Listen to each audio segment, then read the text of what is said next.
Dr. Paul Laurienti is the director of the Laboratory for Complex Brain Networks at the Wake Forest University School of Medicine. His research combines human brain imaging and network science to evaluate complex processes such as emotion, perception, and consciousness. Please, welcome.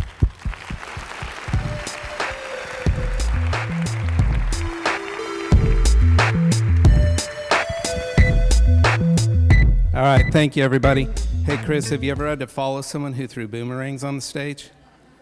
Yeah, I know. I found out last night, though, so I prepared. I thought, what could I possibly do that beat a boomerang? I mean, he taught 150 people how to throw a boomerang, right?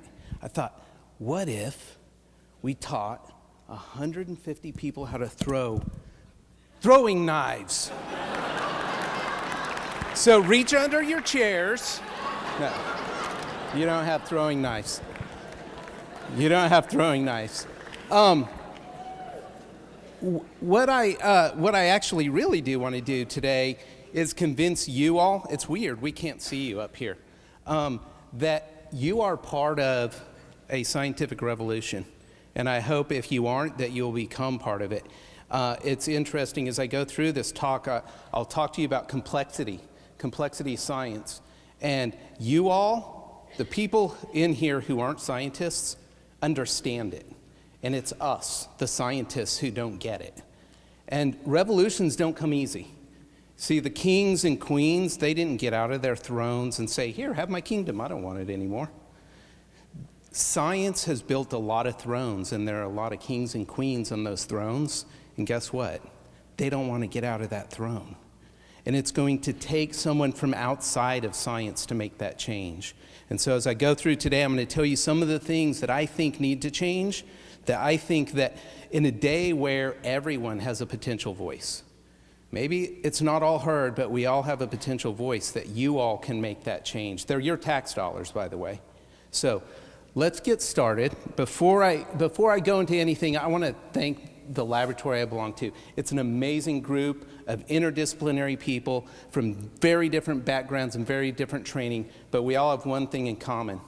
We're ambassadors for complexity. We're obsessed with it, we're zealots, and if you come into our lab, you'll see that. And I'm going to talk a lot about art today, sort of as a side note, and I have three artists up here, Eric Koblen, Beau Pardue, and Scott Kamazine, who graciously let me use some of their copyrighted material that I'm going to show you to demonstrate some points. All right. It's always good to start with a demonstration except when they fail. It's always good to start with a demonstration except when they fail. And this video has failed so many times, but we're going to give it a try. Don't start it yet. What I want you to do, okay, so what I'm going to try to convince you is our brain produces very different realities, and it's because things interact in our head, okay? It's emergence. Things come when different things interact, and I'm going to get back to that. I want you to watch this video. This woman's going to say a syllable a couple of times over and over.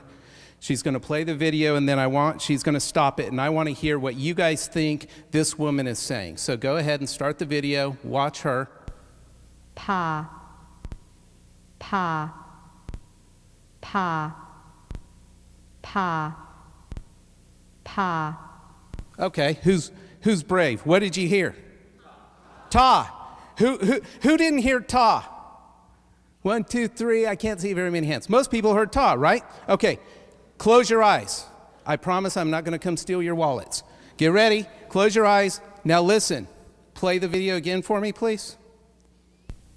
Pa, pa. Open your eyes. Pa. It's the same video. Pa. Turn, move your Pa. head. It goes back and forth, okay? Pa. You can stop the video. The point, this is called the McGurk illusion. A famous scientist back in the 50s, I believe, discovered this illusion. And my point of this is that interactions are key. And scientists hate interactions. We hate them, okay?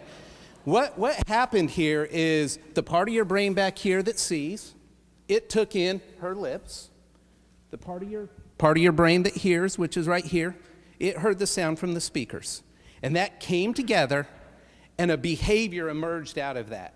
The behavior of your brain was a perception. All right? So what you heard was ta, right? What's really playing is ba, and her lips are saying ka. So you didn't hear or see what really was being played here. You heard something totally different. It's an emergent process. Does anyone know what that is? Yes. All right, somebody knows.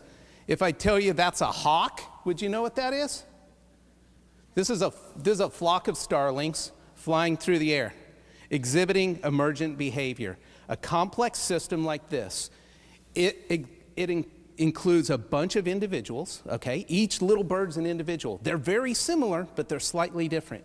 And they all follow very simple rules. They want to be close to each other, but not too close, all right? And they want to follow each other, but not follow too close, so that they don't end up like there's one bird here that I think is going to be dinner in a second. You want to be in that flock so you don't get eaten.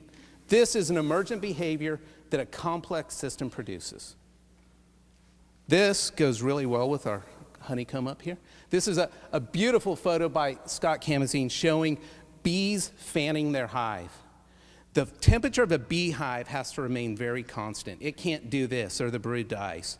What bees do is as the temperature rises, they start fanning and more kick in so that they keep their temperature like this. If they all did it at the same time, the temperature would drop, and then it would go up and drop and go up. And somebody was talking about a thermometer earlier. This is a thermometer that's beautiful, or a thermostat.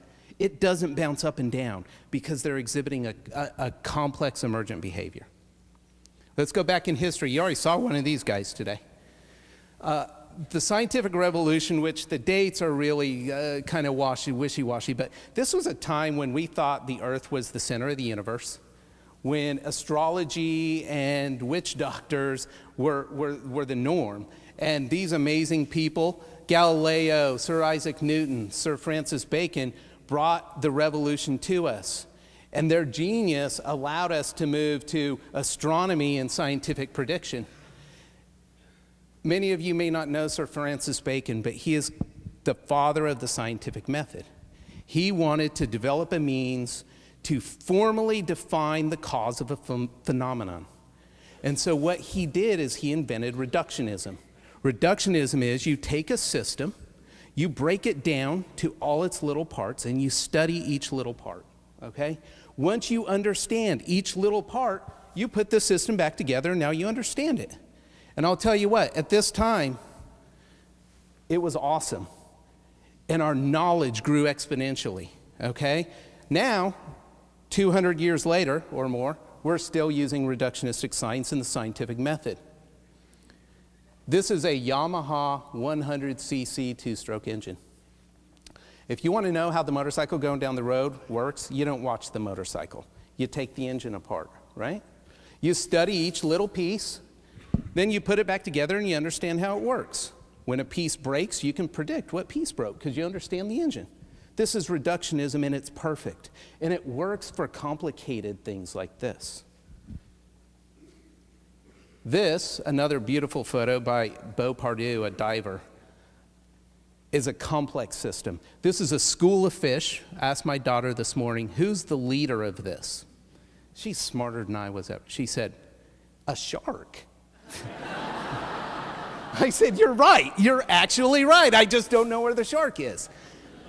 So now, the point that what I was asking, there is no leader. No one's orchestrating this. It emerged. How did it emerge? It emerged by all these fishes interacting with each other. So let's do a Sir Francis Bacon experiment. Let's take this fish right here, who's probably about to get eaten because he's shiny. Let's put him in a fish tank in my lab and let's study him all day. And then I'll take another one and I'll study 100,000 of these. Do you think I'm going to understand how fish school? Do you think I'm going to understand how a bait ball forms? The answer is no. To study a complex behavior or an emergent behavior, you have to study the system. Scientists hate that. We hate the mess. It's a mess. How can I figure this out? It's a mess. Well, I'm here in my next about 10 minutes to tell you there are ways, okay? One thing is a total wholesale change in the way we think. The other is computing and data, okay? The final is new scientific tools, and I'm going to touch on each of these. Who knows what this is? The students? Students out there, right? It's the bell curve. Here you are. Or at least there's half of you, right? The bell curve, it's test score down here and the number of students that have that score, and there's an average. This is the typical average person. I'm here to tell you, there's a writer named Nicholas Taleb. If you've read him, he wrote The Black Swan. He calls this the great intellectual fraud. I tell you, erase average and mean from your vocabulary because they aren't important in the science of the 21st century. They were critical for the past 200, 300, 400 years, but today they are not. Well, what is? Something must be. This is. Who's ever heard of a power law? I think the people in my lab raised their hands. No, I'm just kidding. A power law is very different. There's an example. Income down here, number of people here, still a count. It looks very different, doesn't it? Do one mathematical calculation here, okay? Push the log button on your calculator, and boom, it turns into a straight line. This is important because what it shows is there are people out here at the extremes. In the bell curve, they don't exist. In this data, there are extremes out here, and they're important. In fact, in science, I was taught when your data doesn't follow a normal distribution and there's some data point way over here, it's probably bad. There's probably something wrong. You'd messed up. Get rid of that data point and keep the bell curve because we can do a statistical t-test on that. We can't on this. There is no mean. The mean is meaningless. All right? Let me give you an example of how I think of the difference between a bell curve and a power law. The bell curve. Take 100 people of typical weight. I'm not going to say average because I told you to erase that from the vocabulary. Typical weight, 100 people. Put them on this carpet. It's a scale. Let's weigh them all, okay? Now bring in the heaviest person in the entire world and add them to this carpet. That heaviest person will make up 2 to 3, 4% maybe, okay? No big deal. Now take 100 people of typical income in this country, which is probably somewhere around 30,000. Put them all on this carpet. Now bring the richest man in the world in here. That's the owner of Telmex, Esseem, I believe it's pronounced.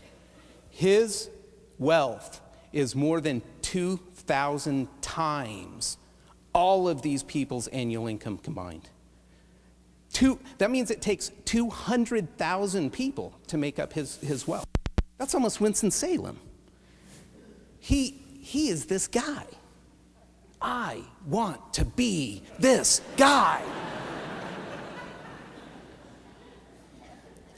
This is how we need to start looking at our data. And how are we going to do it? What tools are we going to use?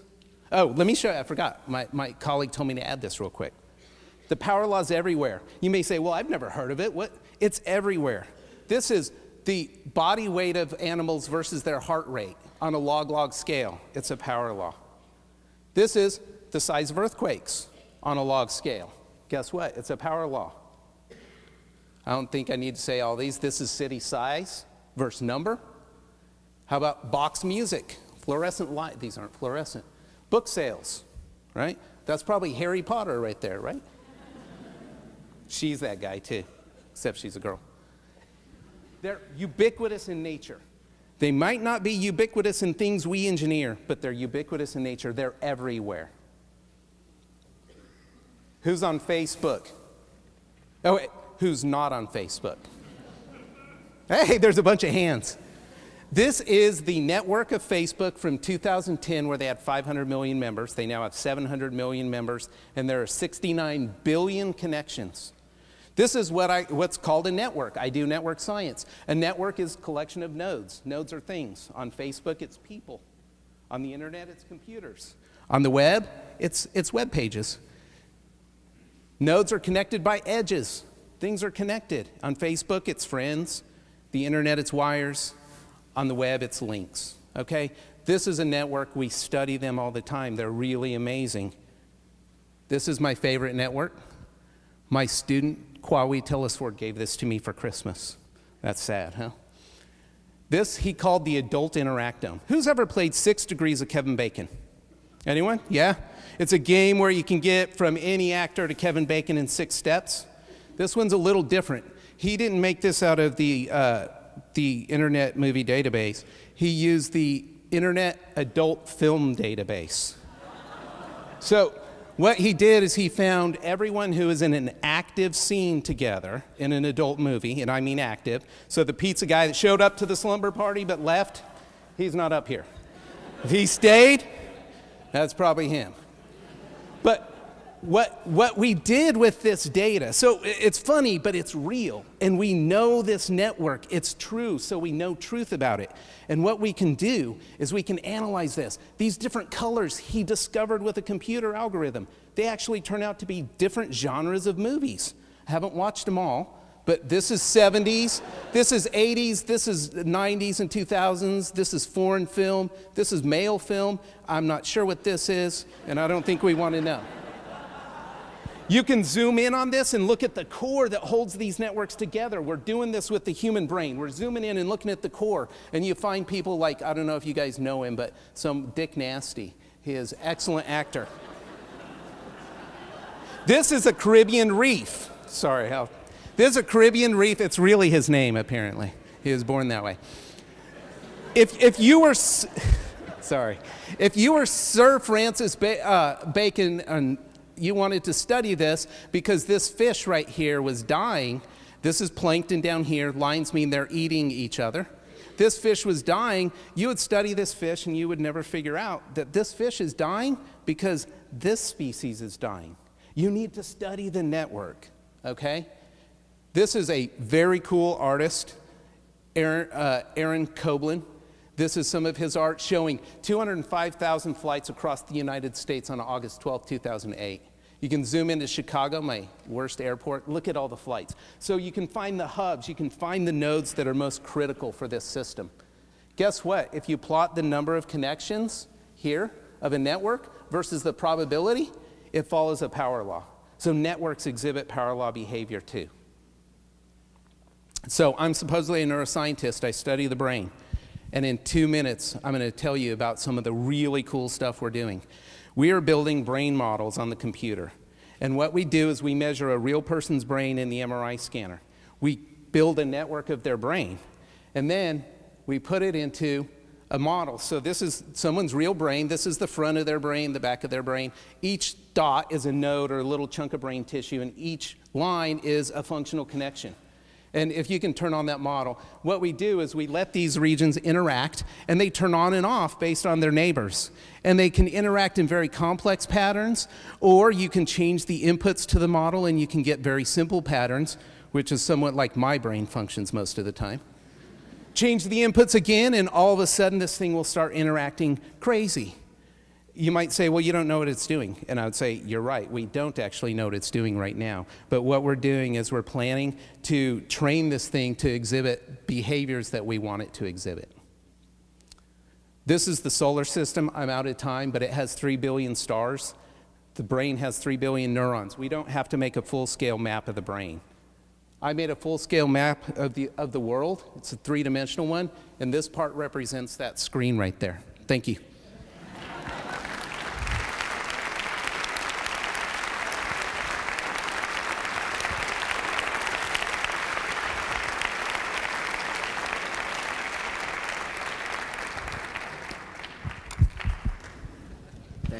I gotta tell you something. This guy has quite the sense of humor. Should have heard him last night. I like that. Okay. Give me that back. I'm going to ask you a question that I mentioned to Sam earlier, but I really like the analogy with the school of fish, and also with a flock of seagulls, a flock of birds, and they all kind of move together in harmony. How does that relate directly to students here at Wake Forest? Is it applicable? It's applicable to every single person in this room every day of their lives. We are a complex system. Our society is a complex system, and we interact just like those birds. We follow very basic rules, and our behaviors are emergent.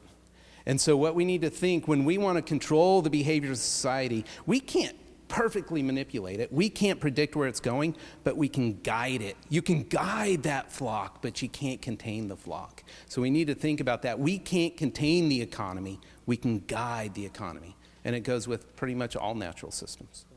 All right, thanks. Thanks so much.